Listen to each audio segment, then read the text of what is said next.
ह्रीङ्कारासनगर्भितानलशिखाम् सौक्लीम् कलाम् बिभ्रती सौवर्णाम् वरधारिणीम् वरसुधा दौताम् त्रिनेत्रोज्ज्वलाम् वन्दे पुस्तकपाशमङ्कुशधराम् स्रग्भूषितामुज्ज्वलाम् त्वाम् गौरीम् त्रिपुराम् परात्परकलाम् श्रीचक्रसञ्चारिणी।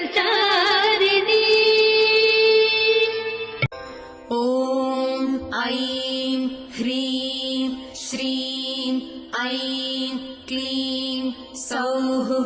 ॐ नमस्त्रिपुरसुन्दरी हृदयदेवी शिरोदेवी शिखादेवी कवचदेवी नेत्रदेवी अस्त्रदेवी कामेश्वरी।